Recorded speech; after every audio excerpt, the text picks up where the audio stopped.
Ngayon, yan ba ay dapat na ikatuwa? Dahil kasi itong mga abogado ni former President Duterte ay tuwang-tuwa dahil na nag-withdraw daw si OSG Guevara.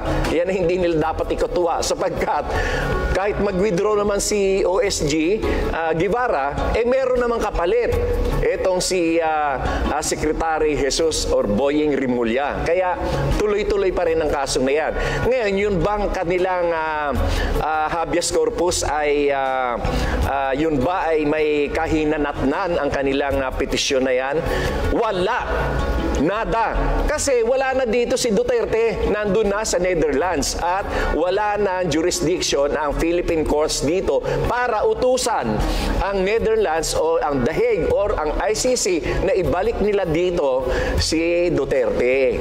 Wala na jurisdiction ang Supreme Court. Kaya yung kanilang final na petition na yan ay yan ang tawag dyan ay moot and academic. Kumbaga lipas na. Sapagkat pwede lamang yung habeas corpus kung nandito pa yung subject person. Pero wala na yung subject person dito. Nailipad na sa The Hague sa visa ng warrant of arrest na in-issue ng ICC. Kaya hindi nila dapat ipagdiwang yan. Napakalayo. Ito lamang ay nagpapalabas lamang sila ng kanilang mga pampalito or mga pag-confuse sa ating mga kababayan. Pero sa totoo niyan ay wala nang mangyayari diyan sa habeas corpus na yan. Kaugnay niyan ay isa pang talakayan para sa ating issue ng bayan. Ang kamakailan lang ay iginiit ng Malacanang na hindi dapat dahilan o maging hadlang ang utang na loob para baliwalain ang pagpapatupad ng batas. Sagot ito ng Palasyo sa naging pahayag ni Davao City Mayor Sebastian Baste Duterte na sinasabi na ang kasunod ng pag-aresto ng International Criminal Court sa kanyang ama at dating Pangulong Rodrigo Duterte sa ilalim ng kasalukuyang administrasyon.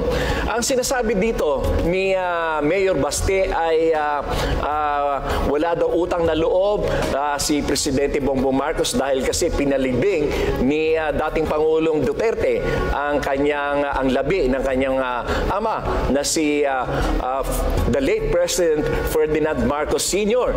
At ang sistema naman kasi niyan, wala naman talagang utang na loob sapagkat naging campaign promise ito ni former President Rodrigo Roa Duterte. Kaya nga siya ibinoto ng mga Marcos loyalist, ng mga Ilocano, ng Solid North at ng mga Waray at ng mga iba-iba pang mga kababayan natin na naniniwala at sumusuporta sa mga Marcoses. Kaya hindi pwedeng sabihin na kaya nanalo si dating Pangulong Rodrigo Roa Duterte ay dahil meron siyang talagang sariling boto. Nanalo siya dahil kasi sinuportahan siya ng mga Marcos loyalists at ng Solid North dahil na rin sa kanyang pangako na ipalilibing niya ang nasirang Pangulong Ferdinand Marcos Sr. At hindi naman niya pwedeng maklaim lahat na ito ay dahil sa kanya sapagkat noong panahon na yon ay merong kaso na nakabimbin sa Supreme Court na kung saan ay china-challenge ang pagpapalibing sa labi ni the late President Ferdinand Marcos Sr. At doon ay lumabas ang naging kautusan ng Supreme Court, ang desisyon ng Supreme Court na karapat-dapat lamang na ilibing sa libingan ng mga bayani si the late President Ferdinand Marcos Sr. kasi siya ay naging presidente at siya ay naging sundalo at siya ay naging war hero. Kaya nga siya ay dapat lamang na mailibing sa libingan ng mga bayani. Hindi naman ito dahil lang kay former President Rodrigo Roa Duterte. Hindi dapat dito pumasok yung usapin ng utang na loob, kundi kung ano ang nararapat na gawin sang-ayon sa batas. Yung pagpapaaresto kay former President Duterte ay sang-ayon na rin sa warrant of arrest na in-issue ng ang ICC sa pakikipagtulungan din ng Interpol or ng International Police.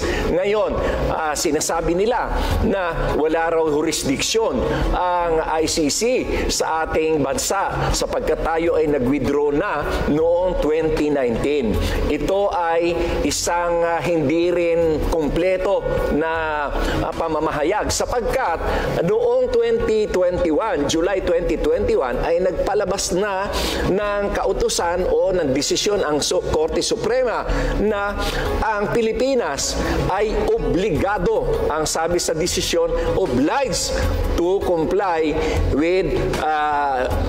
and cooperate with the ICC for crimes committed prior to the withdrawal in 2019. Kaya ang ibig sabihin nito, covered pa rin tayo o nasa jurisdiction pa rin tayo ng ICC magmula noong ito ay itinatag at kung saan tayo ay naging membro hanggang sa pag-withdraw natin. Pero ang lahat ng krimen na kanilang inumpisahan ng imbestigahan ay tayo ay obligado pa rin na makipag-cooperate. Yan ang talagang katotohanan yan. Kaya hindi pwedeng ipasok dyan yung utang na loob.